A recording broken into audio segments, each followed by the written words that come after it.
something like Another that. week. Yeah.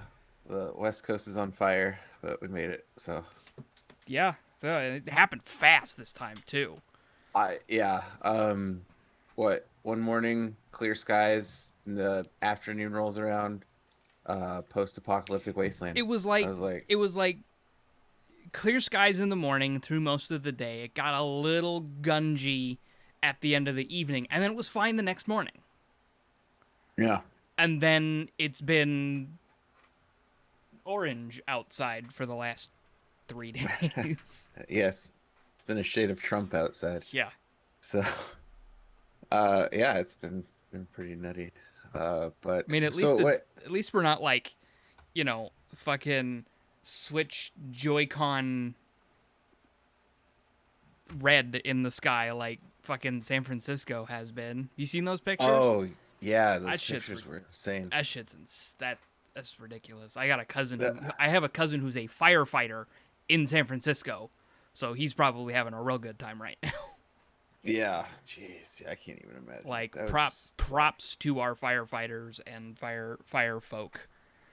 Yes, 100%. That's Like they are some of the greatest people on this planet, and they deserve more credit than they will ever get, which is truly oh yeah, unfortunate. yeah. Well, I mean that just makes me think of the last time California had really bad wildfires, and Verizon wanted to shut off their service because they were. You mean last year? Was it last That was year? I last feel. year. Oh, That it was was last just last wildfire year. I season. because I remember that controversy of Yeah, Verizon Verizon tried shutting off their fucking. because they went past their data or Yeah, something like that. they hit their data cap, so Verizon just like, nah. Yeah. Which, I imagine that would happen considering that's their only line of real communication I with know, yeah, the outside world. yeah. So, yeah. Good job, Verizon. Hopefully you clean that shit up. But yeah, it's pretty crazy that everything's on fire. I don't know where to start this week off at because It's been a week, that's for damn sure. it has Well, been a week. to start, this is our fourth recording session. But wait, you say it's only episode 3. Yeah, Yeah. I fucked up. Whoopsies. We know how to make podcasts. So here we are doing a Yep. podcast We're good because with technology. yeah, we're smart You know, and we talk with tech and we know what we're doing yeah, sometimes. occasionally, you know, it's the occasional mishap. It Sometimes you just happens. forget to turn your microphone in your recording software for an entire episode and you're like, "Yeah, that was a really good one. We really hit the groove. We had a lot of good talking Yeah. points. We just hit the flow." And then I go to edit it like 2 days ago and it's just like, "Oh, hey, I'm really quiet for some reason. I'm really quiet the whole time. Fuck." uh, yeah. I felt like that was a really good show It too. was a really good show. I That's think why I that's part of think why I'm so mad. I think we finished that show and we both agreed that it was just like, Yeah, hey, that was solid. Like I just feel like we hit our groove. like we've Everything felt really yep. good. And then yeah, that was yesterday. Was it yesterday or 2 days ago? It was We were yesterday that just yeah, it happened. was It was yesterday. yesterday that I went to edit last And week's recording session and it was just like, "Oh, nah. well, Nah." shit happens. You know what? This is fine. You want to know why? More practice. Exactly. It's a learning experience. All we can do from now on is learn and grow from what has now happened. We are Yeah. better off for this, and we know to Yes. check the little fucking tick box on OBS Streamlabs. Yeah. So I guess if anything, I mean, we could quick recap what we covered, which I mean was Nvidia launching their 30 series, which we both agreed are Nvidia monstrous, well priced. announcing their 30 series, but Yeah. apparently there's a few catches to that. And That like yes. some of the bigger issues that are throwing some red flags for people in the industry. Apparently, one of the most expensive parts of this the founders edition card specifically is the cooling setup. Yes. The way the cooling is designed and engineered, it's that alone is like $150. Yep. Yep. And And I feel like we should say that I would say it is an over-engineered cooling solution. It's an interesting cooling solution with the one fan doing pass through, the other kind of going with your old school blower style out the well, back. here's It's definitely interesting. I know there's also a lot of people curious, how does it actually perform? Do we see realistically lower temperatures? I mean, obviously, we have to wait until NDA lifts and we get to see reviews, but over engineering your cooling is, if there's no real benefit, I mean, that's really going to hurt them, well, at least on selling here's Founders Edition cards. here's where it really gets thrown off is Nvidia is requiring board partners to cost down build materials. Yeah, I saw that And too. and normally on board partner cards, so your Asus cards, your Gigabyte cards, those have like like 60% um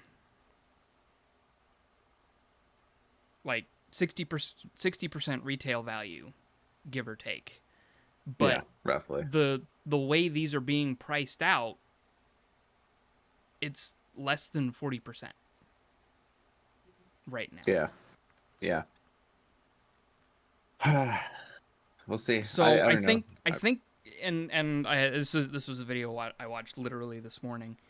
It's Nvidia going for a forced scarcity because the coolers are so expensive to manufacture, and Nvidia hasn't ordered more of these coolers for their Founders Editions. It sounds like the Founders Editions they're going to release are the ones that are going to be out there, and they're specifically marking the prices for the Founders Edition as low as they are so that when they're all going to get snatched up real quick and then they're immediately going to get sold on the consumer market for way higher prices because now there's this scarcity.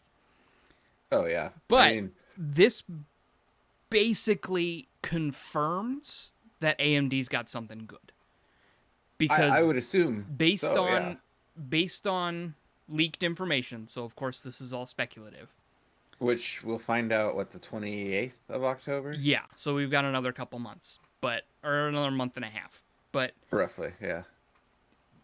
based on leaked information, the RDNA 2 boards from AMD are expected to get close to the 3080, and if nothing else, absolutely crush the 3070 at Yeah. the price Yeah. point of the 3070 for the Founders Edition 3070, of course. Right. And again, this is all speculation, rumor Of right course. now. I mean, Of course. for all intents and purposes, they could release something that destroys the 3090. And if that were to happen, I would laugh. I would have a maniacal chuckle because, like, let's be honest, we saw AMD Because come back into the CPU space. where If they that's really going to shine and where that's really going to make a difference is if AMD has a good answer to DLSS, and it sounds like they do. It sounds like they're at least taking it very seriously, Yeah. and that's what's going to really make the difference. If they have a good response to DLSS, because that's what gets the ray tracing going And the 4K and the like that playability. the upscaling and all of that. So if Yeah. AMD has a good response to DLSS, then we can expect good performance from the RDNA 2 cards. Yeah. Which, And I mean, considering the consoles, like, well, not really leaks, but the console specs and what they're saying they should do, I feel like they do have that answer, for one, because those are using RDNA 2 Are they?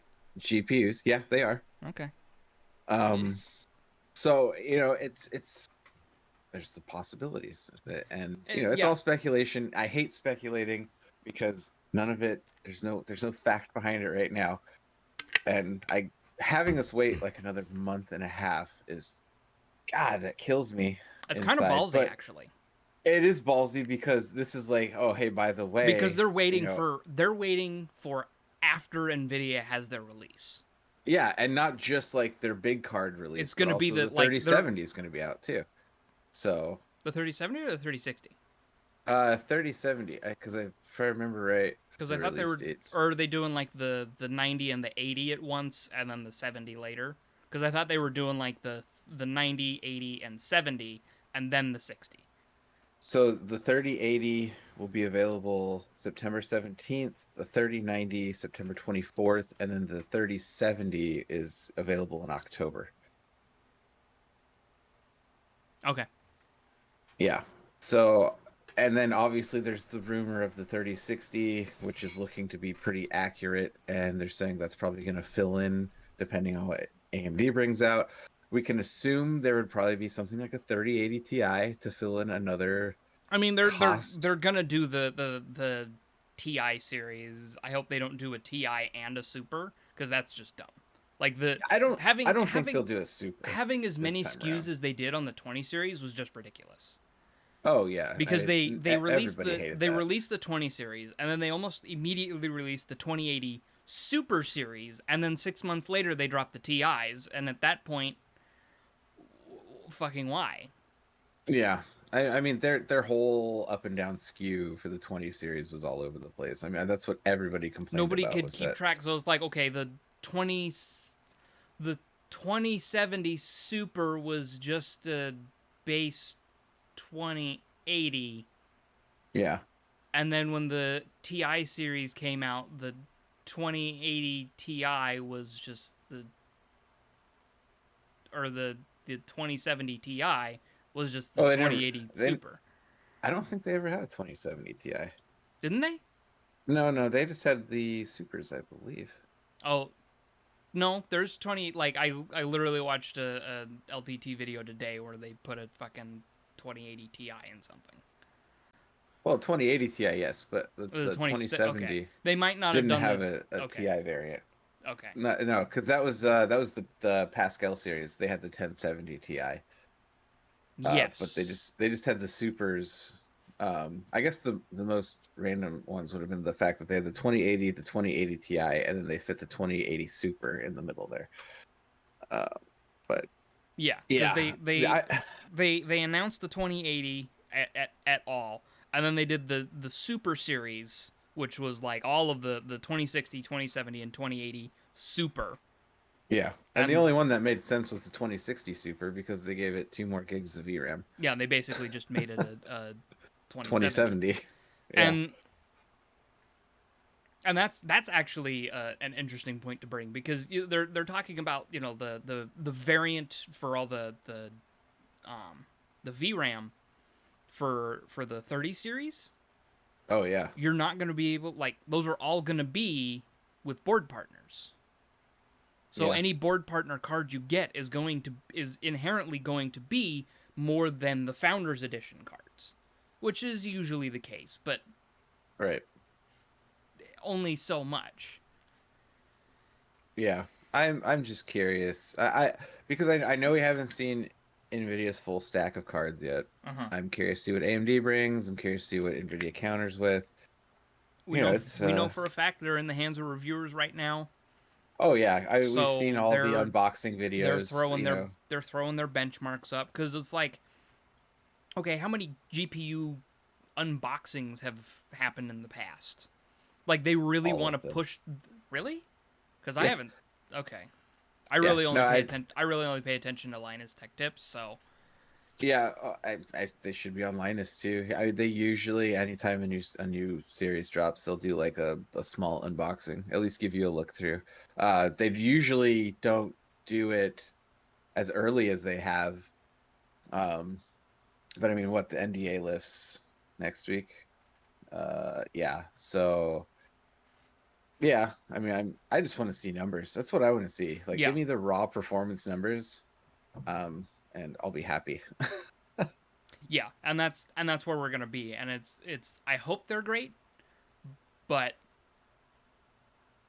at the same time, I'm a little skeptical, and it's just like this is a straight up power move on Nvidia's part because they're expecting AMD to have something good, which Yeah. that has me more excited that this more or less confirms that AMD's got something solid in the chute.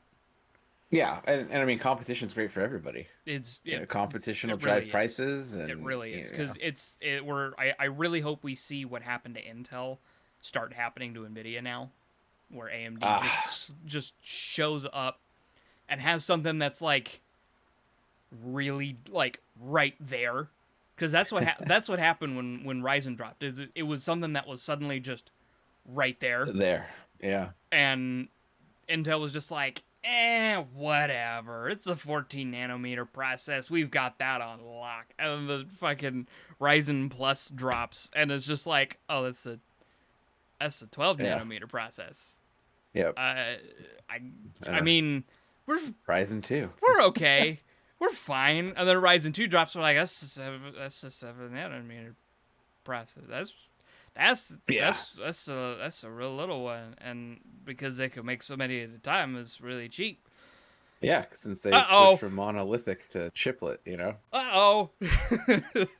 Like, and that's what really gets me is Intel didn't actually go oh until Ryzen 2 dropped the 3000 series card chips. Yep. They didn't they didn't start panicking until it was too late. Oh yeah. Yeah. And they really should have started panicking when AMD released the first gen Threadrippers. I Oh mean, yeah, that was a monster for the high-end desktop because they market. suddenly started pricing out. They just they that not only did they put competition in the consumer space, they put competition in the production space Yeah. within a year. So it was just like AMD's just like, "Hey guys, how's it going? I know we've been a little quiet for a while." Yeah. Just a little while. Just a little while.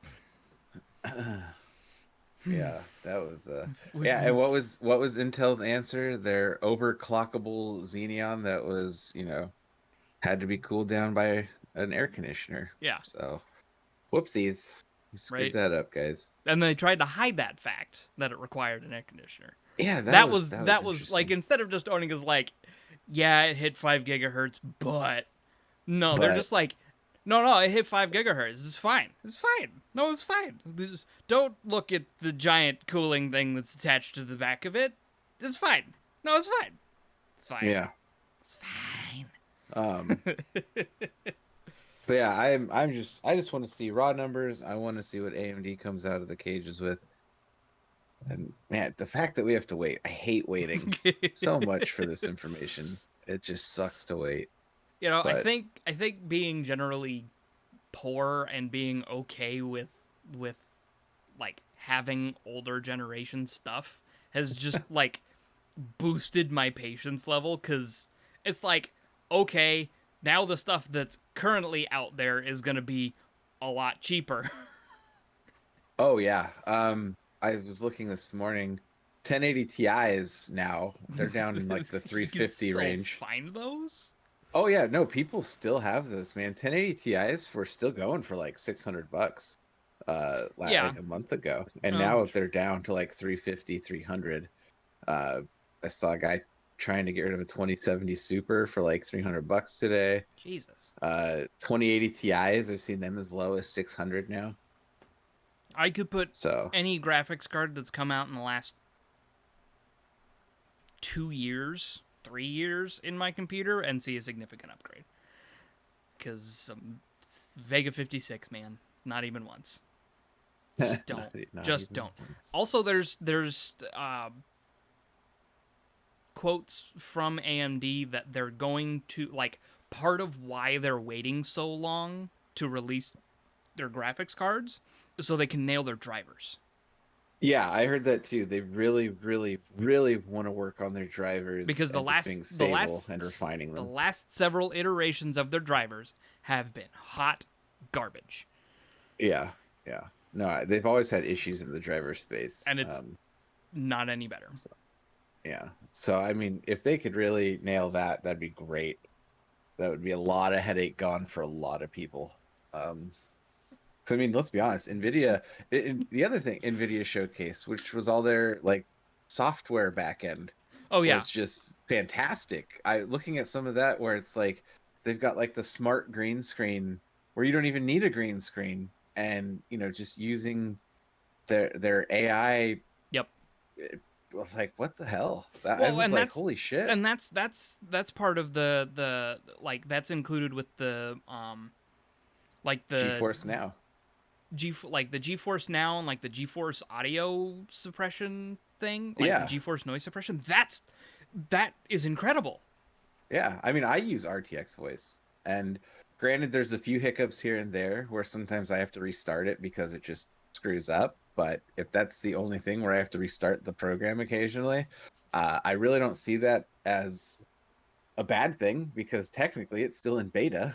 Right? So, And I've had it nothing. realistically it's only going to get better, and it's Yeah. already an incredible technology. I There was one video that was going around real hard of a dude with a fucking leaf blower in his room, and you couldn't Yeah, I even hear saw it. that one. You couldn't even hear it. Yeah, and it's like that to me is really awesome. That's truly impressive. And Yeah, like, leveraging their AI cores, yep. solid. I wish they would do more with it, which I mean, obviously they are because they're coming out with the whole broadcaster thing, the whole like essentially no need for green screen thing. Yeah. So that to me is pretty cool. The I'm sure it's last tracking and learning Yeah. everything that we do, Oh, of but course. God damn the advancement though. That's Hmm. just really The awesome. last Nvidia card I had was a 660 Ti. Which was a solid card. That It was a was a good card. it was a great card, and I got it right around the time that the 7 series dropped. So it held up. It was a great card. It got me through. But it wasn't new. I got it used. I got it for like $60 from a friend. Nice. So I got it for a great deal. Cuz Yeah. he had just upgraded his computer. He had the 780 whatever that had just come out. I still have a 780. It's not a bad card. No, it's a great card. I was running that until I got the 2070 Super. I have a friend who won a 780 at PDX LAN back when it was brand new. He won it in a game of rock paper scissors. Oh, that's awesome. They That's a literally good way just to win had people line up and single elimination rock paper scissors, and he won. That's pretty awesome. He was the last man standing. That's got to be the most nerve-wracking game of rock paper scissors. Oh, I know. When there's something like that on the line, I and you're just know. like, And like the same guy, he also walked away with that Z299 motherboard. oh, that's right. I remember you were telling me Like about that one. like he's just lucked out at PDX LAN. Man. Oh man, I should have gone to PDX LAN. I never actually went to PDX LAN. It's something I've wanted to do for a while. I've just never had the money because it's not cheap. It's like $110, Yeah. but like him and a bunch of friends will all go in on it and all reserve one table for each other. So Mm. they're all sitting next to each other and hanging out, and like they'll get the good seats, and they just go and spend the weekend and have fun. Yeah. I'm I'd genuinely curious Yeah. how hot it gets there. Oh man, I can't even. And the I- smells, I yeah. suppose. I- General curiosity Well, okay, because it's like okay. I did help him a year or two ago, like pack up and leave PDX Yeah. LAN, and it wasn't that bad. okay. Like I went, oh, the smell, I can't even fathom the smell, and I was like, no, I went at the end of that to help him pack his shit up, And and it wasn't bad. didn't smell. I mean, it's in like a banquet hall at a Okay. hotel. It's like it's in a Yeah. big room, so there's HVAC, and they keep the windows open. So, That's good. but That's I mean, good. it's a the whole time it's open, there's somebody there. It's a full 24-hour. They just have a fucking horse trough full of Monster. That's funny. Oh, And my like God. promo material, and like it's all for charity too. Like they all have charity donations, and bunch of stuff. It's great. Like they'll do food drives and canned food donations. It's great. It's a fantastic organization and it's a fantastic deal. Like for April Fools a while back, they were like, "Oh yeah, no, we're gonna go out to such and such a camp and we're gonna do PDX land in yurts." Oh my god. And it Only was like imagine. $500 for 4 people in a yurt. Like that's how they were marketing it. It was totally a joke. But it was like $500 for 4 people in a yurt, and like they provided power, they provided internet. It's like you and your friends pack in this little 10-foot circle with your PCs. Oh my god. Yeah, the only other issue I would have is I would hate to haul my PC down there.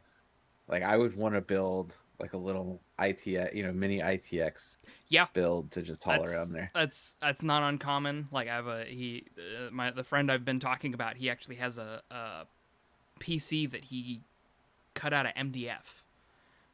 Oh, that's cool. So it's all MDF, and it's an ITX form factor, Yeah. which is neat. This makes me want to build again, but I shouldn't say that. So You are I bet insatiable, dude. I know, and if it's as soon as it starts, If that's when it gets bad. if you've got the itch, just clean your PC piece by piece. Pull everything I out. know.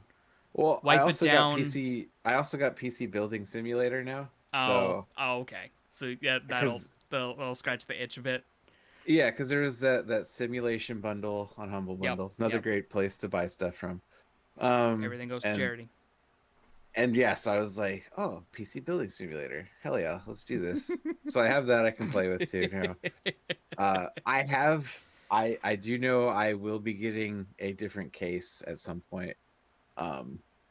Which one is the Fractal Design 7 XL, which Okay. is gorgeous, absolutely gorgeous. I've never I have had a Fractal Design Define case since the 4. Yeah.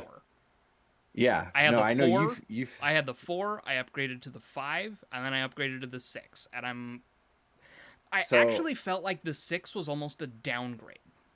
so the Almost. 7XL. Let me tell you about this case, because we have a mutual friend who owns this case and put a server in this case.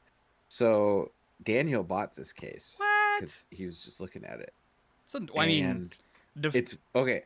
It is massive for one. It is, but it all in the right way. well, if it's Like the XL, it's a full tower, right? Not just a mid yeah, tower. oh yeah, Okay. it's a full tower, but it's a lot longer than most full towers. Okay.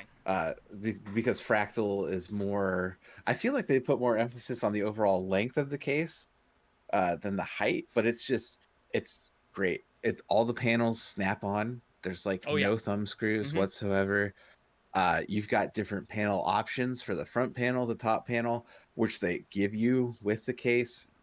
You can have up to, I want to say, 24 3.5-inch hard drive bays in this thing. So If you really, it's definitely for servers. Intended. it's for anything. This thing is fully modular. You could buy And whatever you want for this, and that's as far why as to put in there. that's why I like Fractal so much, is they just make Yeah. their stuff work.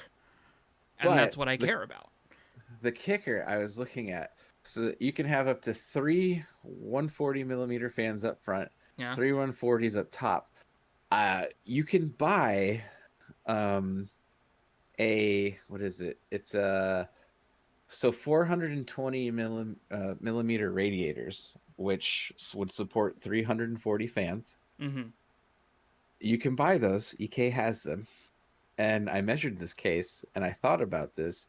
It's totally overkill, but a complete water cool build to put in there, which would include two 420 millimeter rads, pump, everything, tubes, blocks for everything.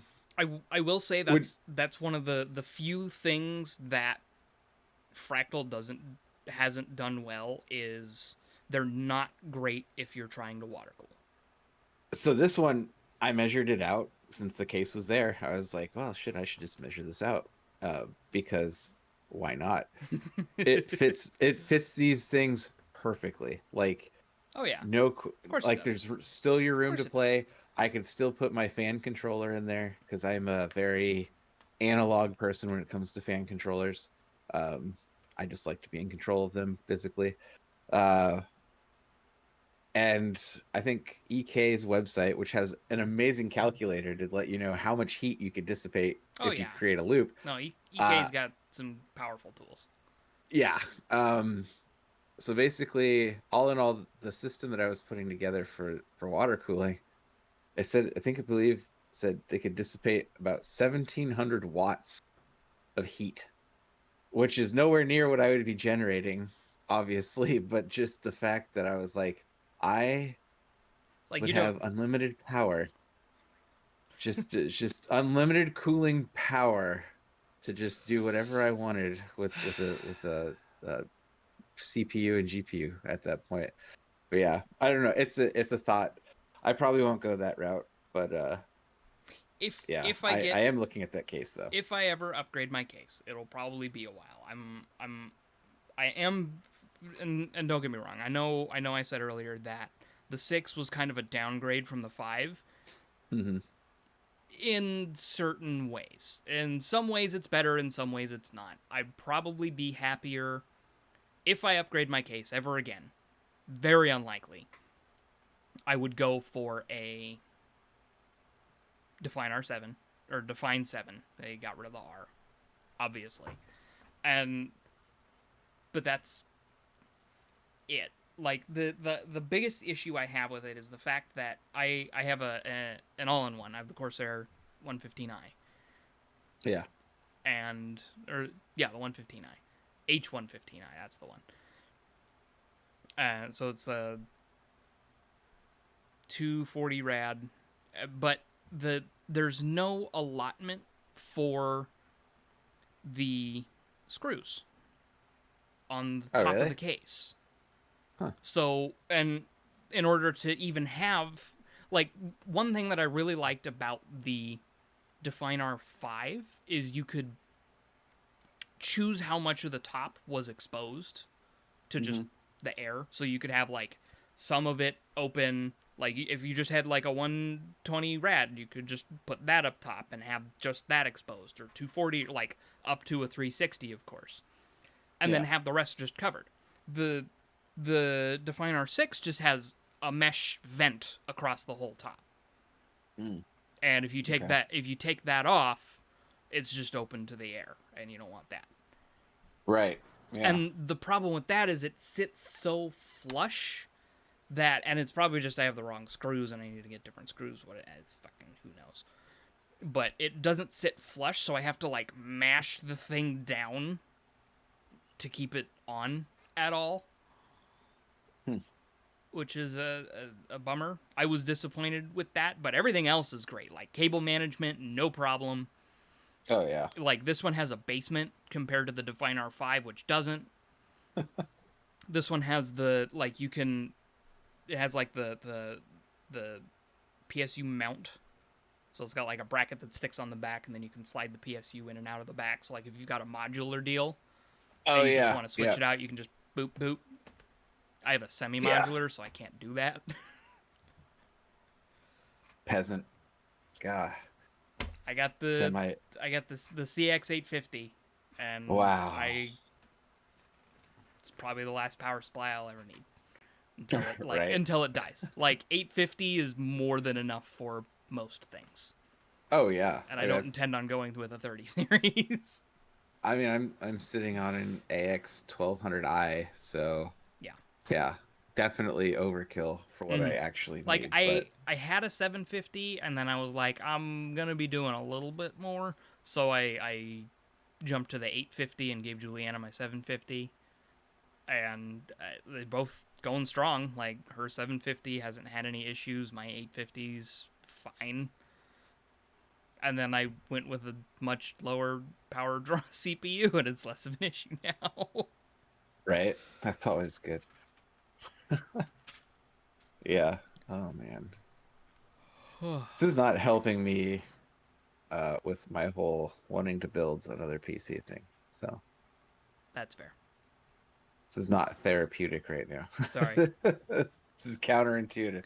I Although mean, I can't. There's really nothing I can build though. That's the thing. yeah, like I feel you there. Like being a mini painter, I do in fact have my pile o plastic shame that I only intend to make bigger. Yeah.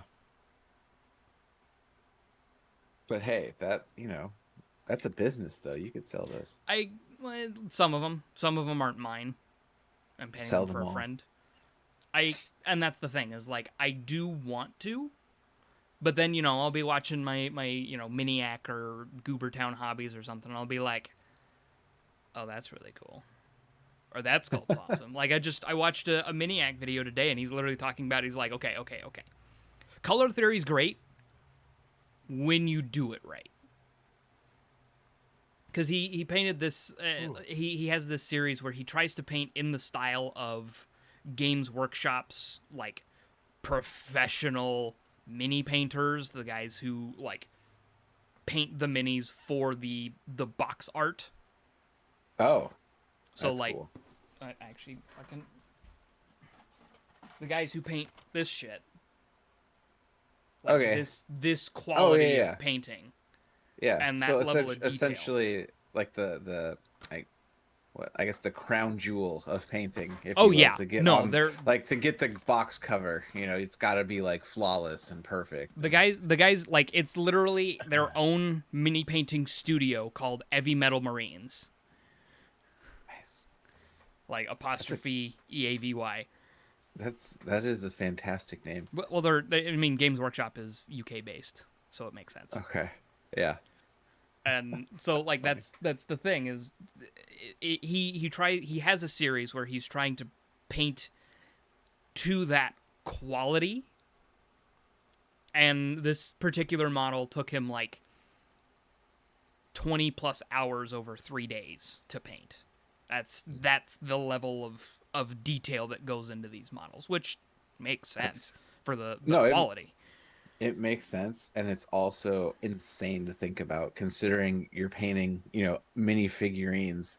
So you would assume, oh, it's smaller, it doesn't take as long. But it's like that level of detail is just I mean, it's this big. yeah. I mean, a little Yeah. bigger for like Space Marines and shit, but I mean, it's not that big. And getting detail on something like that takes a lot of time, takes Yeah. a lot of Patience. patience. Phew. This is why I know I would suck at painting minis because I'd just be like, I'm just gonna dunk this in paint and then call it good. I And think that's we're good.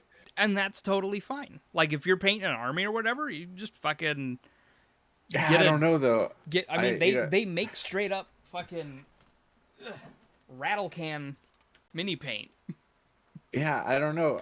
But see, I would feel like bad because let's say I go the route, I just dunk all my minis. I'm like, all right, yeah, looks whatever, it's fine. But then it's like I go and I play and I see these guys that just spent like 5 hours per little figurine, with the little monocle, not monocle, but the how what is that thing called? Like a Little, jeweler's lens, loop. where they're just like, yeah, they're just like painting it. You don't even need that. I don't use one. I'm sure there's a guy out there that probably does though. I He's got like the glasses. there's a guy at work who's got the little like jeweler's lenses. Oh yeah, yeah, yeah. That's what I pictured. There's just one of those guys, and he just looks at your arm and just scoffs at it like, what is this? What is this amateur hour? Well, Over here. that's what you need to take into account is like, okay, for a friendly game and like for if you're playing just a friendly game and you don't want to play with just gray plastic on the field, Yeah, dunking your minis in paint is you just slapping some paint on there is fine. Nobody cares. If you're not competing and you're just playing with friends, do what works for you. Some people yeah, like, and I will say that like I personally have an issue with Games Workshop games like in the latest edition of Warhammer 40K. Games Workshop introduced a rule that if you have a battle ready army, you get 10 victory points. Oh really? Yeah, like That's and that seems. I mean that's only going to show up in like official things anyway where you have to have your army painted anyway. So it's a Right. moot. Like if you're just playing with friends, who fucking cares? Like just Oh whatever. yeah. Well, yeah. But see, I don't know. I'd want to be. I think maybe I would just want to be one of those guys that people would look at his shit and be like, dude, this guy is he's a serious player. I mean, look at those minis. Those things are detailed, right? Like just yeah, it's almost like a strategic like, oh, this dude probably spent like 10 hours per mini painting. I'm probably gonna just get my ass beat right here And you just now. got a Yeah, fucking 2,000 point army of nothing but horn guns. right? Yeah. I mean, it's that psychological. I feel like there's that psychological advantage. Somebody sees these pristine, beautifully painted, just like gorgeous, just looking at them. You could tell that he just painted them, and then he was just kissing on them, like, yes, this is perfect. Here, child, welcome to the battlefield. And it's just like this guy. Somebody's like, man, that's psyching me out, brother. I don't know if I can take this guy. And that's one of the things about Warhammer is like there are like aspects of armies that look super scary, but once you Yeah. get down to it, it's all about dice rolls. Oh If yeah. the dice Yeah. aren't in your favor, the dice are not in your favor. Which I would lose off of dice rolls Dude, constantly. I mean, last week I played Warhammer for the first time ever, and man, I had some clutch rolls. And it's shit like that. You could have one of your units just be completely wiped out down to one model, and that one model's got one wound, and the fucking, you know, he rolls, your friend rolls, he gets 2 hits off, rolls to wound, 1 wound, I save away from the wound, no hurt, guy's still there. Like it's shit like that that just gets super super crazy, and it's super detailed. We played for the first time. It took us 5 turns. So 5 rounds of play. yeah. Took us 5 hours. Holy shit. Because neither of us had played before, so we were learning how to play okay. the game. Like That makes sense. we That were makes learning how to play the game using all of the free resources at our disposal, which is not Yeah. a lot. Really? I feel like there'd be. They make like the core rules available, and then there's a third-party app that's free Okay. that allows you to like build your army, and you kind of have like Okay. you kind of have to piece it together and learn how the army works doing that. Right. And then like they make the core rules free, but any nuance is not there. You have to, but like if you want any nuance or screwy thing, how does cover work, how does weird things, it's not there. You have to get the core rule book, which is like $110. Yeah. I actually the few times I've played tabletop, I've heard some great stories of just the guys that bring out the laser pointers. Oh yeah, Just to make sure. make sure Like, a nope, line of nope. sight's good. Yeah. Yeah, line of sight solid. Got a clear line of sight here. Just the guys that are just Care too much. the tabletop fucking just overboard pros, and just bring it to that level of sweat that it probably doesn't need to go to. Yeah. Just like it's like, all right, man, put it down. Just put the laser pointer down. I'll just give you the line of sight. I don't need to see that Like, out right now. That's But, the thing is like, for the most part, from what I've seen, it's all real friendly games. Like everybody Yeah. is really good sportsmen. And I mean, again, this is like, people on camera doing it, so you don't want to be a dick. But hey, don't. I am sure there is probably a guy out there who does not care if he's being filmed and would be that asshole. That would. True, but But- those guys don't get published. So Yeah, those guys. They don't publish that guy, but that guy is definitely out there. He's just oh, like, I'm absolutely don't- certain. But I don't care if you're filming me. Get the rule book right now. and I mean, on some things it can get screwy, but for the most part, everybody's real friendly. Everybody's really chill. Like I saw one where it was like first time either of these guys playing the latest edition of the game, and like they're both just like, I didn't feel like I had an advantage at any point in this. I didn't feel like I had any major lead. Like, it was even back and forth the whole time. And even the game I played ended up being really close. We were just playing elimination, who could kill the other guy's army, in the fewest amount of turns. Yeah. It got down to I had 1 unit left and he had 3, and I just about wiped out 2 of them. Oh man, Like, that's it got good stuff. super close, and he just had a few clutch rolls that brought me down. And it's shit Yeah. like that. And like there are other really cool aspects of it. Like, you can do a narrative campaign where like you and your friend are telling a story through these battles of like, oh, this army is trying to get from point A to point B with this whatever thing because it was recovered in the previous battle, and like tie it all together and have that extra layer of depth to it that gets a little more involved. And I'm like, that's a really cool concept. And I talked Oh to my yeah. I talked to my friend about it, and I was like, you want to do that? And he's like, that sounds awesome. Yeah. No, I mean there's that aspect of it's just the board games like that where it's so awesome because there's a lot of them where what is it, Heroescape, where you build the massive essentially land that you want to fight on and everything, Hmm. and then go from there. I mean, I have some friends who they pretty much own anything and everything that has to do with like Heroescape, 40K, any kind of mini set that you can put on a battlefield, and they literally bring out I think it's a 12 by 5 piece of plywood that they put on their table, and they build the Oh yeah. entire thing up. Oh And yeah. just seeing it, dude, it's like, this is fucking great. Like just the effort that they always put in, the time that they put in. And it's just the narrative of like, all right, here, you guys working together, we're working together, let's go fuck some shit up. And it's like, we've had games that we start at like, God, probably like 4 in the afternoon, and next thing you know, it's 4 in the morning, and it's like, we gotta put this down for now. Like, we need some sleep. I think they had one game that lasted 4 days overall. I Jesus mean, it was, Christ.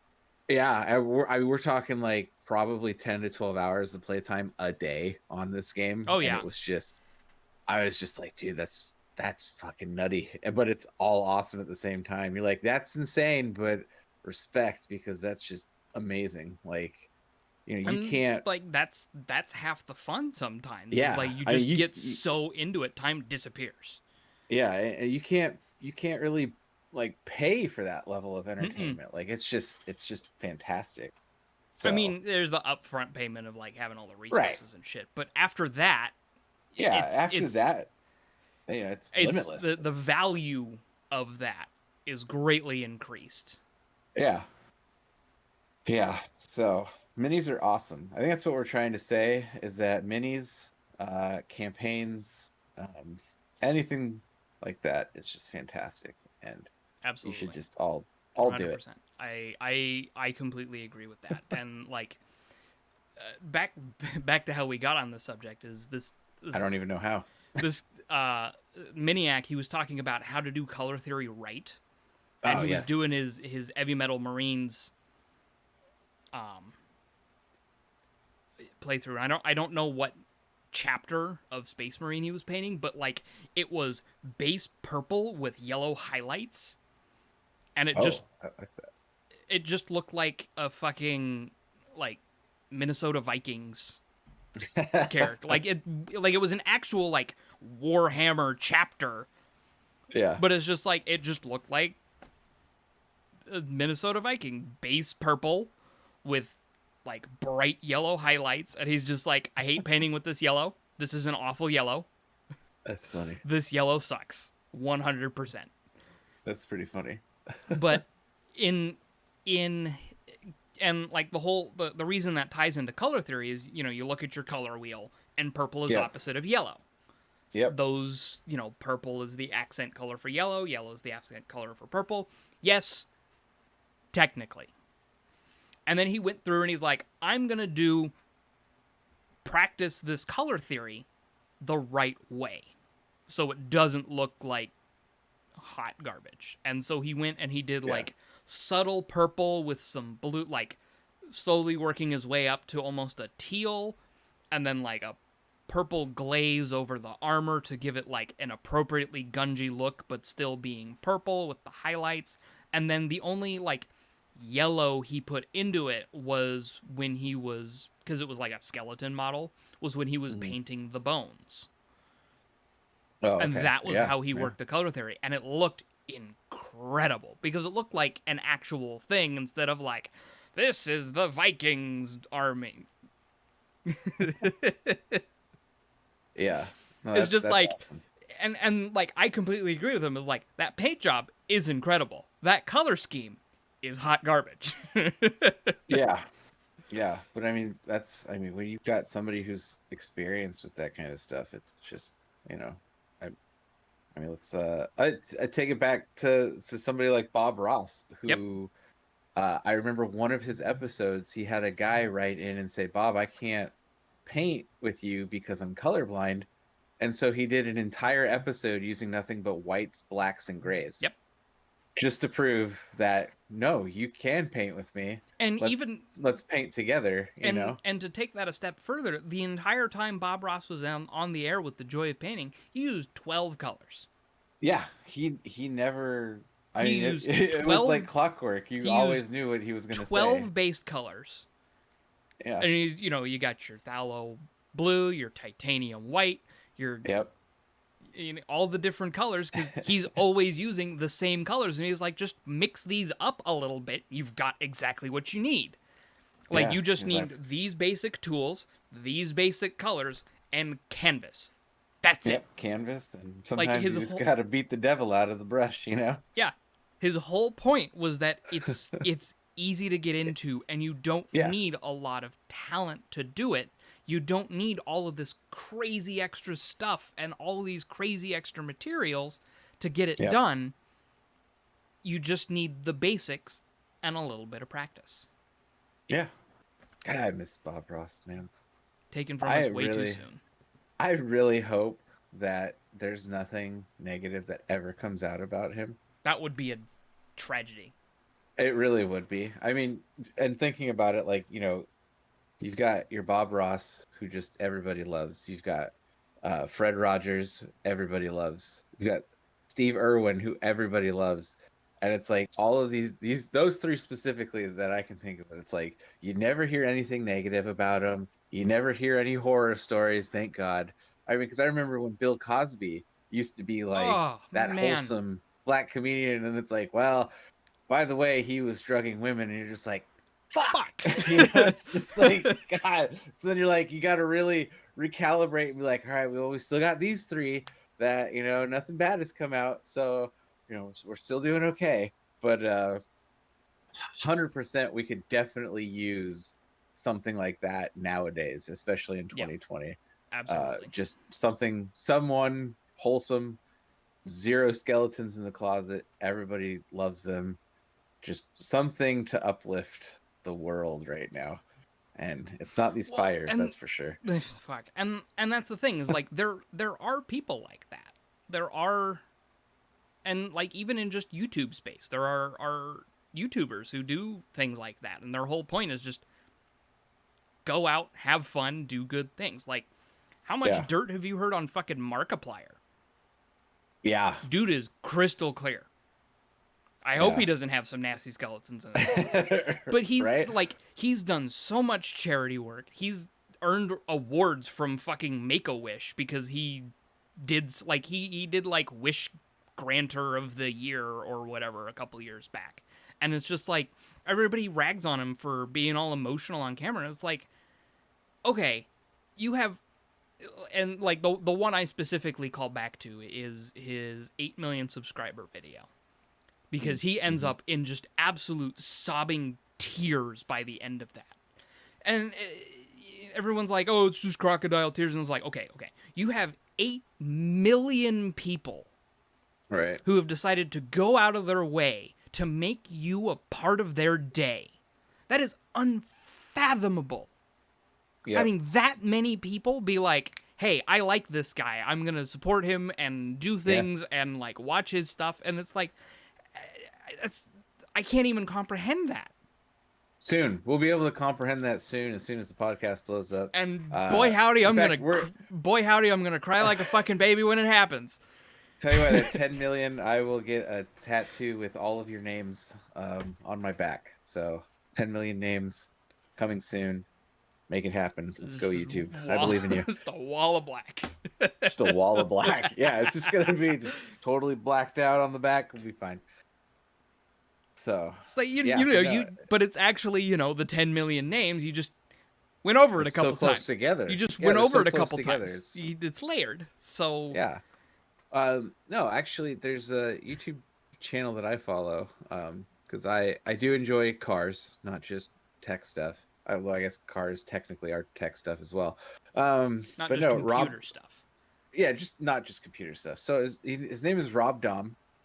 Get this, is I love his beginning because he was a contestant on The Bachelorette like years and years ago.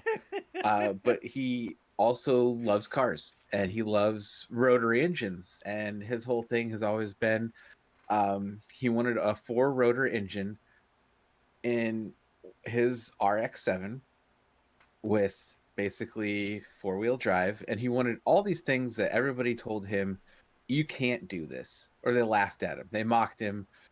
And he, what does he have now? He's got his 4-rotor engine running on and by the way, he did most of this himself. Like he knew nothing about uh working with CNC machines, doing any of the engineering. He just But went and said, "I want to do this," and learned how to he's like do it. he said, I want to do this. I'm going to put my money into this. I want to make this happen.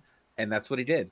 He's got, one of the world's first like billet 4-rotor engine in his RX-7 that's sitting on like kind of like a custom frame now that he's put together with that's 4-wheel drive.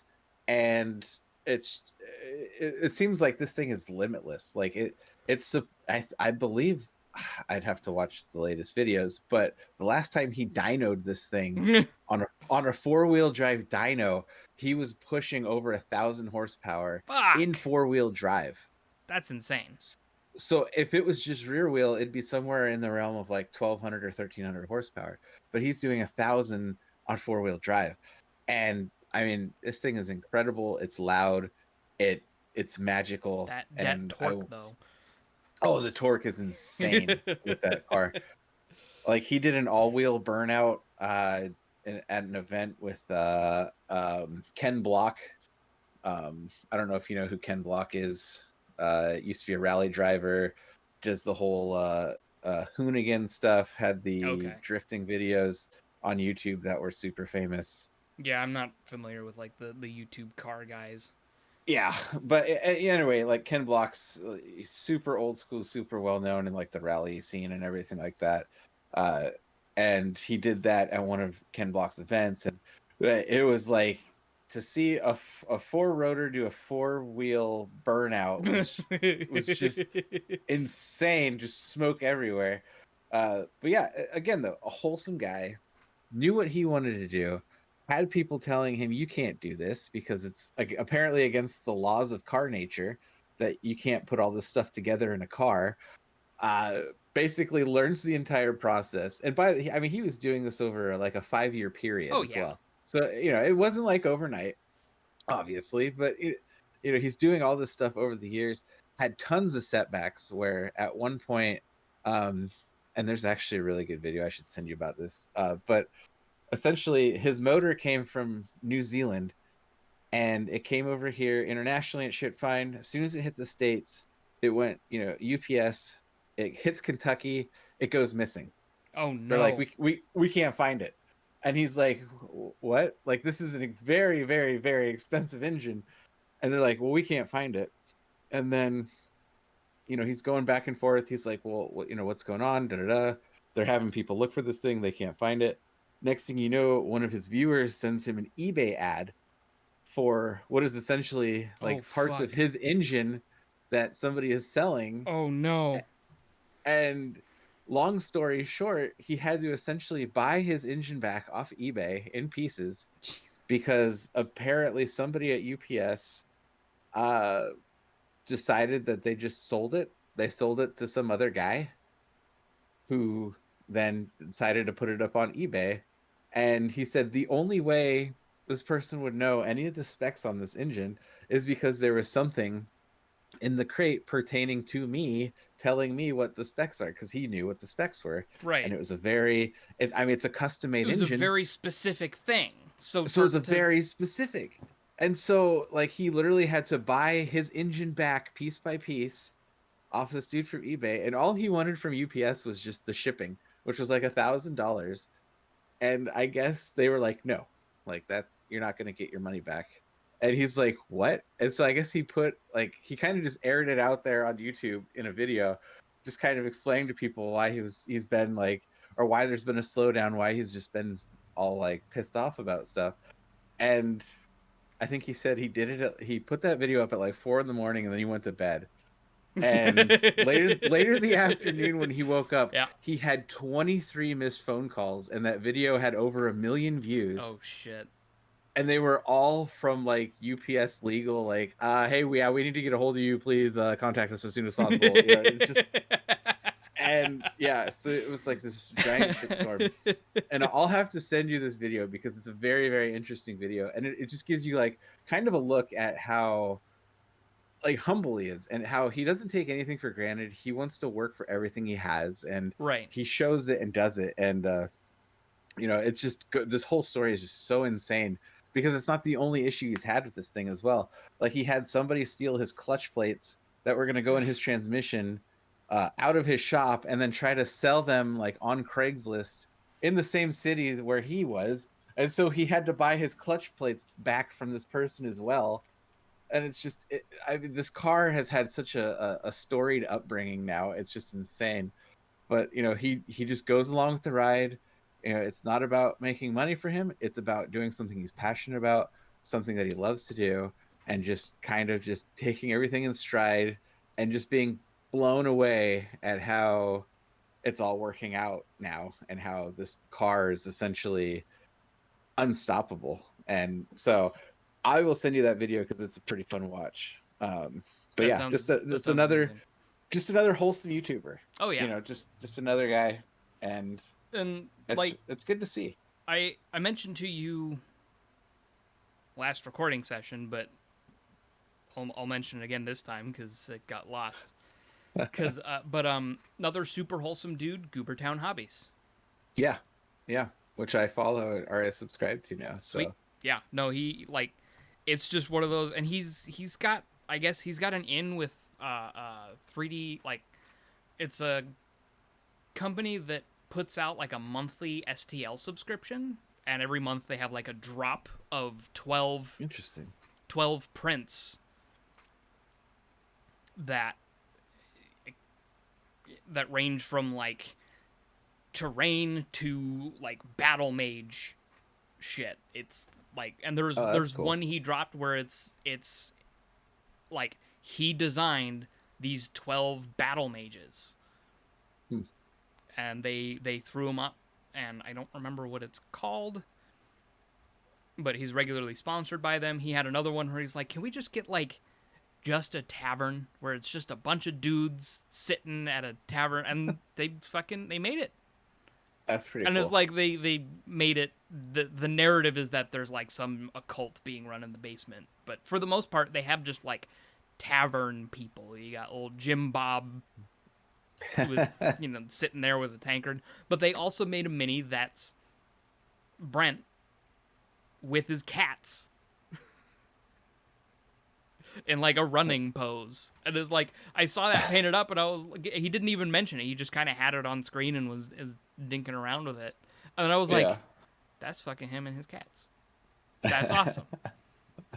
But pretty cool. that's another thing that's great about Goobertown Hobbies is he's very much about, you don't need all this crazy expensive equipment and materials to put out a good product, to Yeah. make something great. You can have like he buys his brushes in bulk for like $10 for just a bulk pack of synthetic brushes, and it Yeah. gets the job done. It does what he needs it to do. Right. And another one that's a lot about gaming on a budget, and specifically Warhammer on a budget as much as possible. Like he still buys a lot of actual kits, but he's still about like, you know, make your own terrain and things. Yeah, Is yeah. Midwinter Minis. He's a English fella. And, you know, he's all about like, you got a bunch of trash at home, you can very easily make terrain stuff with what you've got and make it look good very easily. And apparently he grew up in the same on the same island as Henry Cavill. Oh, really? They both grew up in Jersey. Henry Cavill's only like a year older than this guy. Huh. And like they both have childhood ties to Warhammer. And because they're from the same place, they likely went to the same game shop. Oh, that's hilarious. So Now, does he look like Henry Cavill? no. Oh. Does anybody look like Henry Cavill? I don't think it's possible. That Superman guy does, but I don't know. Yeah. That's not Henry. Geralt of Rivia kind of right? looks like him. I don't know. I don't know. Well, no. I'll credit Geralt of Rivia with to Henry Cavill, but that Superman guy, it's just Henry Cavill's a good actor. I don't know where Superman came from. Anyway, I don't know. DC. Apparently.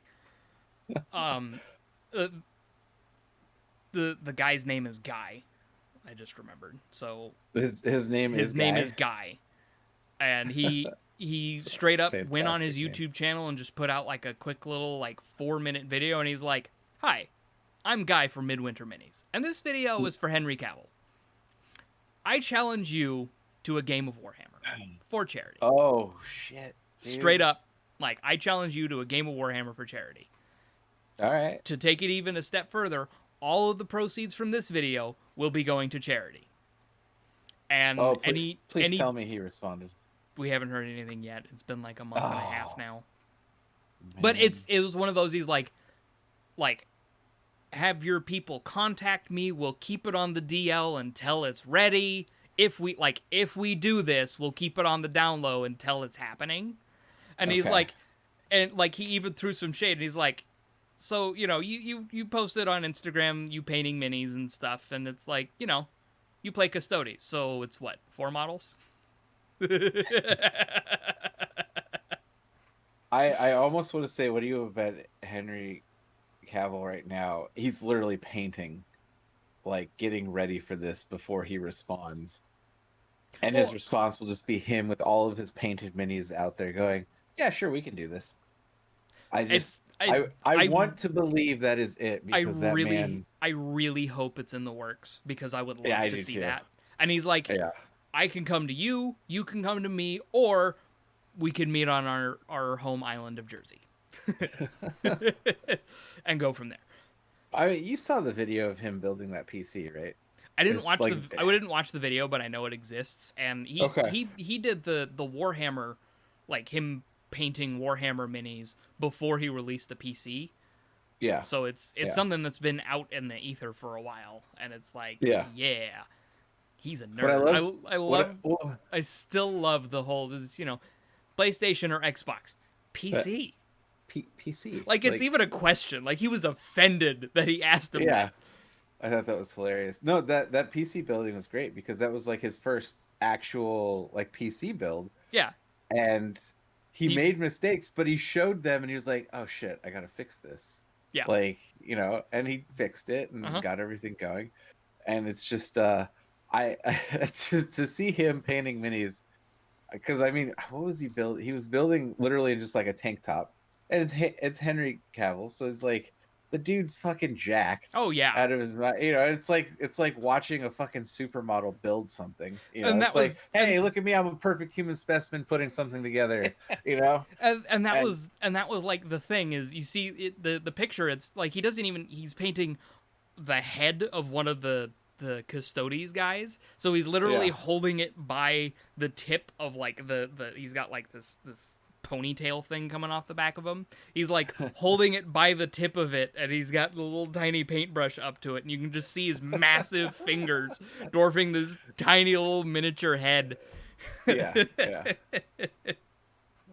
It's just it's hilarious to see, and it's also refreshing to see. It I is. mean, Like to have someone who's like regularly referred to as like the apex specimen of man.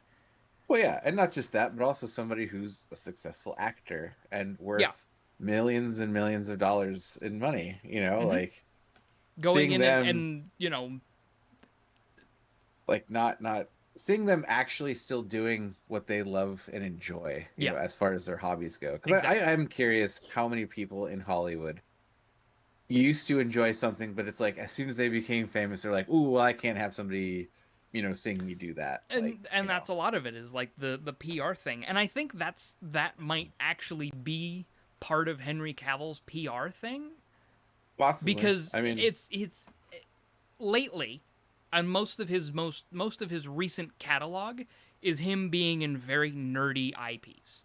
oh Witcher, yeah, yeah, Superman, all the DC yep, stuff. I mean, yep, even if you go as far off as like The Man from Uncle and Mission Impossible, those all yeah. have very nerdy ties. Because I mean, if you like Archer, you're gonna love The Man from Archer or The Man from Uncle.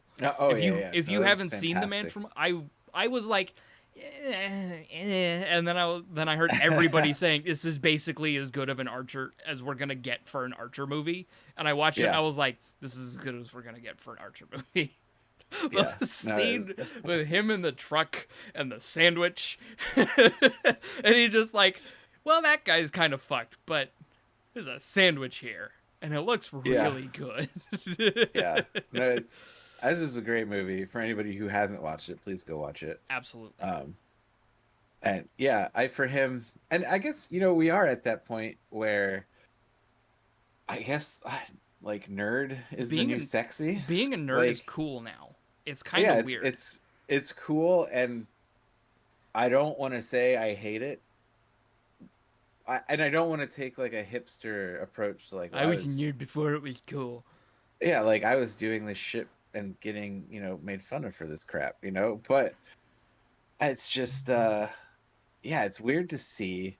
I slightly somewhat hate it to a degree because I guess it probably really started when Marvel came out with Iron Man and started just bringing that to the big screen, and everybody like, oh, this is cool. Like, I like this.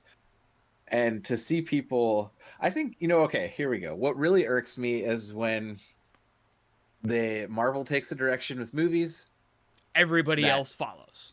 well, not that. People bitch because they're like, well, why are they doing this social justice warrior, blah, blah, blah. And it's like, well, Have you read a dumbass, this fucking happened. comic book? Yeah, it's like this happened in the comics 15 years ago, you dipshit. Like, this isn't like them trying to project Like anything. It they're literally happened. yeah, they're not trying to be like some social justice. It's like no, they're trying to be faithful to the source material Yeah. I mean, as best and as they can be. it's actually funny that I'm wearing a Black Panther t-shirt, Right? but like it's like the people that got upset that white people were wearing Black Panther t-shirts, and it's like, well, yeah, but that was literally written by two white guys. Like, it's Right? not like Black Panther was some sort of move. I mean, well, it was a movement, but it wasn't like a recent movement. This was something that happened way back in the day. Like, Yeah. and if you're gonna get upset over it, like that is You're completely against what they're going for. and like So, I think my issue with it is the people who and this is much rarer than a lot of people make it sound like, but the people who try and act nerdy as a way to try and fit in or sell themselves as something that they're not or make a brand oh, about being nerdy when like but again, it's much more rare than it actually is portrayed to be. And yeah, yeah, I would I say love so. seeing things as like when Bioshock Infinite was new, there was some girl at a restaurant or whatever, where, you know, she's wearing a BioShock Infinite t-shirt and some dude was like, "Oh, I bet you never even played the game." So she just turned around and told him the ending. that that's funny. I had to have a similar story. I used to have a great Portal shirt, where it had a companion cube, and it said, "The cake is a lie, the cube is forever." Yeah, You yeah, know, yeah, yeah. and I wish I still had that shirt, but it just, this was, I think I got it. I must have been 22 at the time, so I got it. So it was like, well, no, it was like 24, 25. So Shasta actually went out in that shirt one day, and somebody was ringing her up somewhere and goes, "Oh, nice. That's a great Portal shirt." And she's like, "What?" Because she had never She's never played played the Portal or game. anything, never played the game or anything like that. And she's like, I guess the lady was like, "Your shirt, Portal." And she's like, "Oh, yeah, this is my boyfriend's shirt. I don't actually know." And so I was just like, "Oh," I was like, "Man, one of those moments like where, oh shit, you kind of got, you went out in something, somebody recognized it, you got caught out, you know." But And I'm not it's a gonna great deny that story. that happens, because it Oh happens, yeah, but it's that not does nearly happen. as common as people make it out to be. No, And and like, to be fair, she wasn't trying to be anything other than she it wasn't, was a comfortable shirt and she wore it for the day. Like yeah, she that wasn't was trying, literally the whole and reason. yeah, she wasn't trying to misrepresent herself at all, which Yeah, matters. It's the yeah, people who are, it's the very rare instance of people trying to misrepresent who they are. yeah, yeah. Now And what she does is she plays these terrible mobile games and yeah, calls herself a gamer just to get me riled up because she knows it still gets under my skin and it's like, oh, I'm even just gaming. even though I'm just she's gaming, babe. You wouldn't understand. even though You're not a she's real gamer. even though she's technically correct. Yeah. So I'm just like, God damn it. I Just hate because you when they don't do like the that. game doesn't invalidate it. No, it's true. I mean, to be fair, it's like competitive solitaire or some shit like that. That shit gets intense, man. I guess. I don't know. I find it to be terrible, but everybody's you got know, everybody's got their thing. And I know. what endears me to this whole nerd movement is it's gotten more okay for people to be proud of the things they love. Yes, which is You don't have to try and great. hide what you're passionate about anymore. Yeah. You can, Except with anime. exceptions. Hide that shit. Yes, anime, that's what we're You talking about. bury that shit deep down, all right? I've been doing it for the past, God, I don't even know how long now. Just sometimes you got to bury that shit deep down. Don't let anybody know. Okay, okay, okay. Don't admit to it. Just Please, bury it. please tell me you watched that clip I sent you yesterday of the little Um, girl I asking the man. I haven't watched it yet. Oh my god. Um, Oh I my need god. to, but That fucking like I watched that 5 times in a row. It destroyed me. Like if you need to just take a second and watch it now. yeah, I'm just gonna pull it up real quick.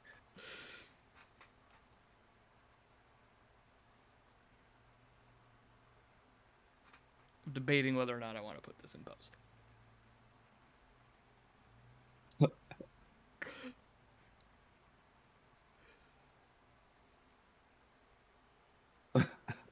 Okay.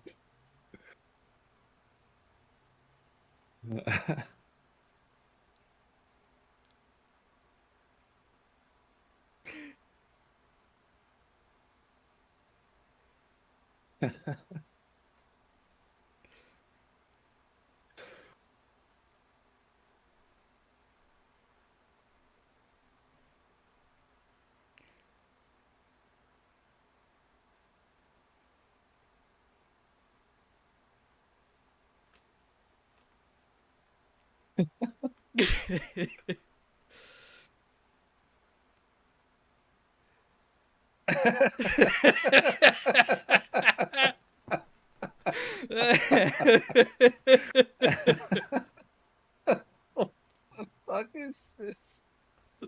Apparently that whole anime is like that. Those are I, that's the legit translation I, from that scene. That is not and a he fired an actual laser out of his ass because he didn't know the rules to shogi. because he didn't. What is this? I need this now. It's if you look at the comments of the thread, it says what it is. And Okay. like my friend was like, Oh, "Yep, there nope, it is. that anime is just that the whole time." Wow. Like, I what didn't is know I shogi? needed this to exist. Oh This is no, I amazing. right? Oh no, I can't tell her that I don't. Shogi is a game where you try and capture the other king, but I can't tell her that because I don't know the rules to shogi, and she'll ask me, and I'll disappoint her. That is incredible. Shogi is a sport where you people fire lasers out of their butts. That is amazing. And then he People did it. fire That was the lasers out best of their part. butts at each other's. Show me. Hi. Boom! That's the best part, is the fact that he actually did. That fucking destroyed me the first time I saw it, and the next 5 times I watched it, I just burst out laughing to tears.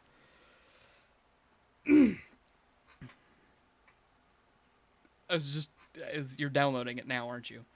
Yep, I found it. Cool. Throw that It'll shit be- on your Plex. I want to watch it. Yeah, it'll be on the Plex server here soon. Cool.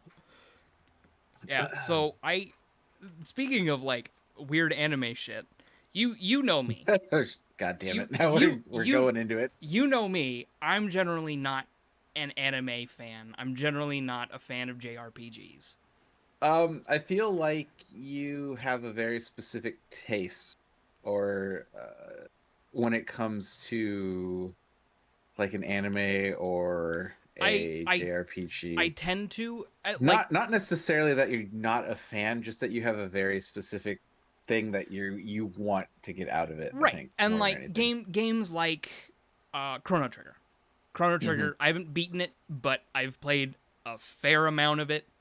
Fantastic game, great story, great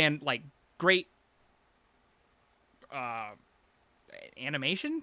Like it looks very good. Like it very polished. I mean, it's Akira Toriyama. It can't look bad. Yeah. So it's just very well made, and like the combat system doesn't suck. Like that's the big Always a one. plus. That's the big one for me on JRPG games is if the combat system sucks or isn't fluid or is a little clunky, I can't get into it. I just can't do it. Yeah, which is, it's difficult nowadays because I mean the biggest thing for JRPGs was that they all used to be turn-based. Yeah. And they've the original- they've gone away from that in recent years. So like Final Fantasy Yes. 15 isn't that anymore. I think Final Fantasy 7 uses the same basic engine. So they've gone away because they realize it drags. It really interrupts. It does. And it Well, interrupts the flow of whatever story you're trying to tell. It interrupts the flow, and it also creates a rock paper scissors scenario where it's just kind if you're of like, not oh, okay, if you're not spec just right in this certain area, you can be fucked. yeah. And Um, there's still aspects of that, but to get back on topic here, I'm generally not a fan of these types of things. In games like Octopath Traveler, superb game. I haven't finished it, but I played a significant amount of it, and I very much enjoyed it, and I intend to finish it.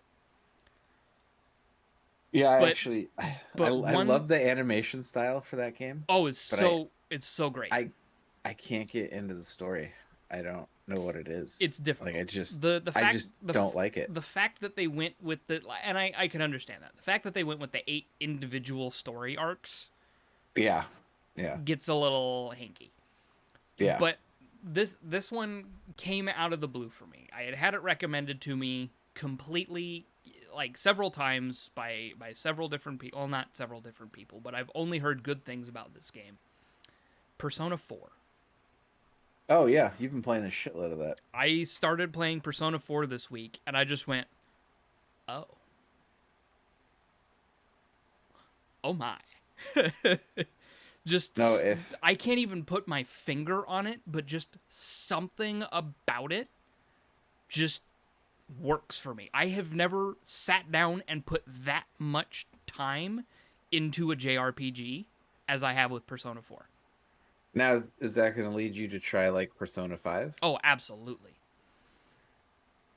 Like, but it's one of those, and I was talking with the friend who first recommended the Persona series to me, Hmm. and his specific thing was um you can't go back. Once you've played one, you can't go back to the previous because of all the quality of life improvements. So now that I've played four, I basically Yeah. and because I have no nostalgia for anything before it, three, two, one, anything that came before that, I probably won't enjoy any of those games. It Yeah, could probably happen, not. but It could. that's how quality of life improvements happen. And like I've got other story like Borderlands, for example. There were so many quality of life improvements Yeah. in Borderlands 3 that I probably won't have as good a time going back to 2, and I was already tired of 2. I mean, 400 hours in a game will do that to you. Yeah, I feel like you played the just I mean, you played that to the ground, But you know. with Borderlands 3, I like the gameplay is so much better, but the story is so much worse Oh yeah. that I Yeah. can't Well, do it. Like, I and used the day we got together and played, and ultimately decided to yeah. do a podcast together. Like, one of the main reasons I wanted to stop is because I was getting a headache. Like, just Well, I mean, I was getting y- a tension headache. yeah, well, you said it best. I mean, the protagonists are angsty teens, and they literally wrote the perfect angsty teens, and it's just annoying Yeah, because they what wrote are they? They're angsty teens. Like that's they wrote the antagonist angsty teens too well that it yeah. actually detracts from the story because nobody else is written as well Yeah. as those two characters, especially the character they're trying to prop up in Ava. Yeah. So I've essentially ruined the Borderlands franchise for myself, which I hate to say. I and like all the reviews I've seen of the latest, like I was hoping that the latest DLC would kind of save it because it's going into the mind of Krieg Yeah. for Yeah. Borderlands 2, but apparently they shat on that one too. So Mm. they're That's like, unfortunate. this is the worst of the four DLCs that came out for this Oh, game. yeah, that's unfortunate. And it was like, and that was one thing that it got compared to. So like the season pass for Borderlands 2 put out four at least good DLCs. Right. You get your pirate one, that was a lot of fun. That was a really good one. Torg was great. That had a lot of really fun dialogue, and it had interesting combats, and you get your fucking loot explosion at the end. And then you get your like slump with Hammerlock's DLC, and then you get an absolute diamond with Tiny Tina's Assault on Dragon Keep. Yep. Absolute, like, the perfect downloadable content pack, in my opinion. Fantastic Yeah. story, adds 20 hours of gameplay to the just the base game adds 20 hours of gameplay that's enjoyable and fun. But I guess Yeah. the new Krieg DLC is like 4 hours long. And it's like, really? And I guess they're going to be releasing a second season pass. And I'm Oh. just like, the only reason I got the first season pass is because it was that plus the game was the cost of the game. Yeah. Yeah. So that's the only reason I bought the game, because I intended to buy the game. And don't get me wrong, I enjoyed the time I played with it, but I'm probably never going to play it again, which Yeah. sucks. Yeah, it's unfortunate, and it's just it's how some games go. I mean, Yeah, they really uh, they hit a home run with Borderlands 2, they did. and I They think peaked, and the time also that it took for them to bring out Borderlands 3, I think was possibly too short or too long. They needed to maybe get it out there a little bit sooner, yep. and it never happened. So everybody, took the gem that was Borderlands 2, sat on it for so long, just polishing it and looking at it and just being like, you're the perfect child that And the you can't compare it to anything mhm. else, and and now then and then the only thing that sucks. and then the only thing that 3 brought to the table was significant quality of life improvements. Yeah, The yeah, the gameplay is much more fluid and fantastic, yeah. But the story, but the you know, story is if the you don't have that engaging story, then mhm. shit.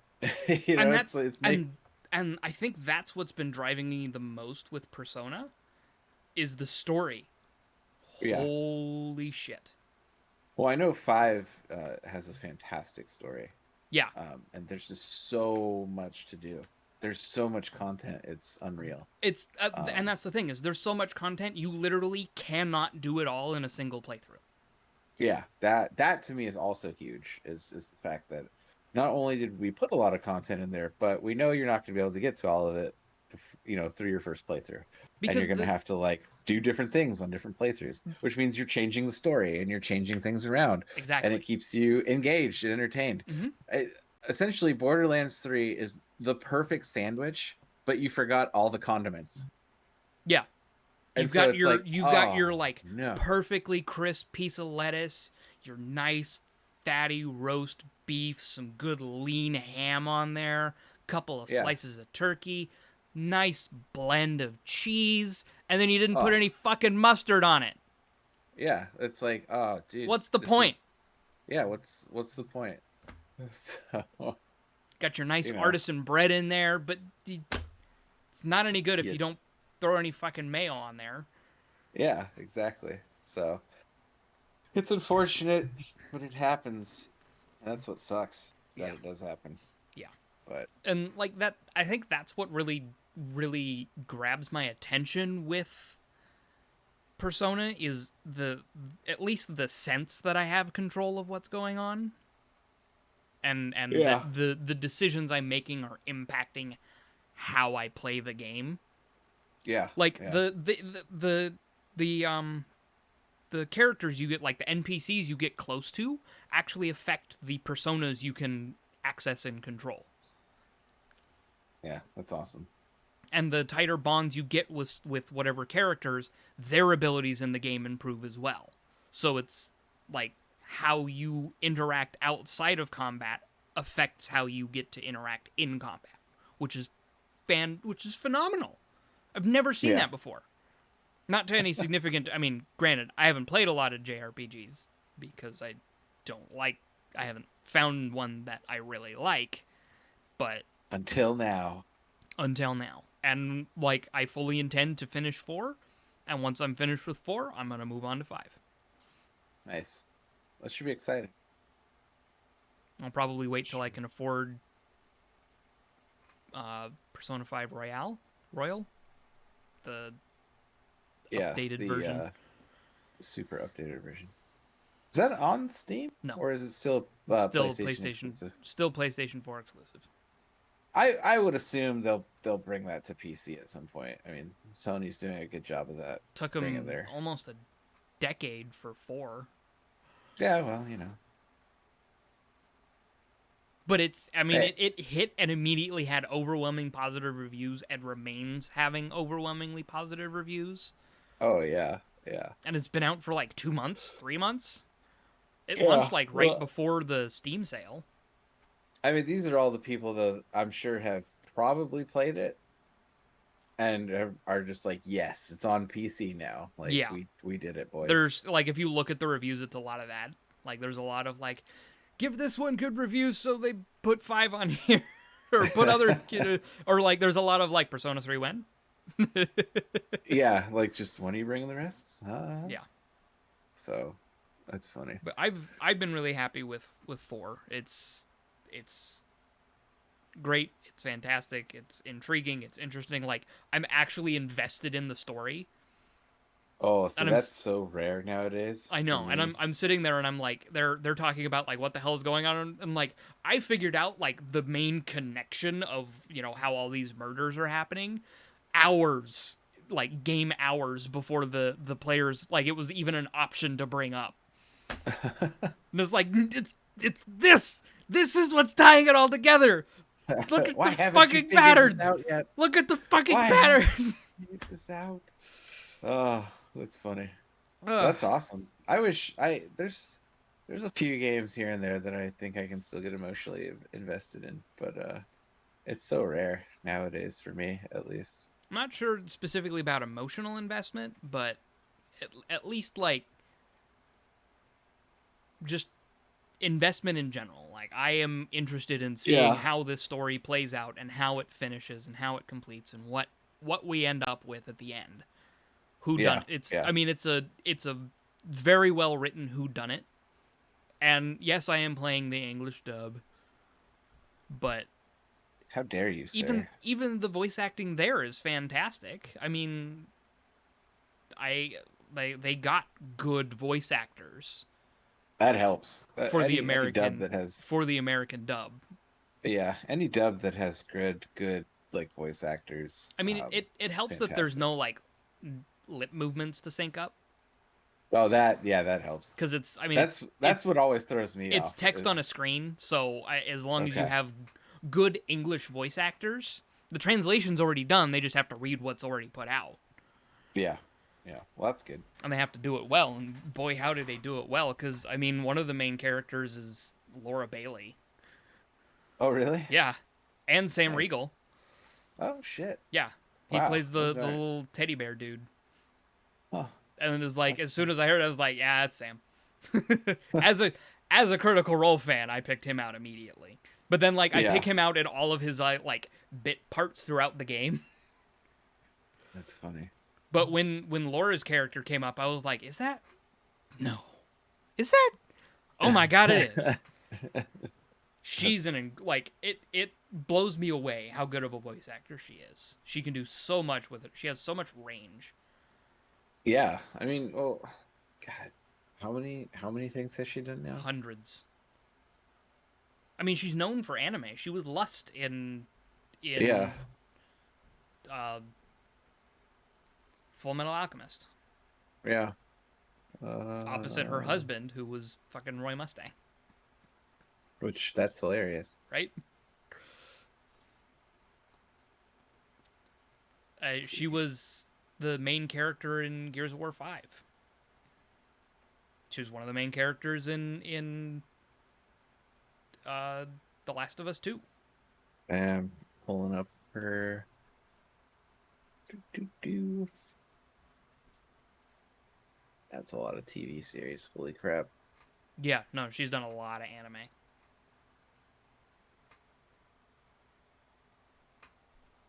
Yeah, there's a lot of stuff here. Gosh, she does not stop. No, That's oh no, crazy.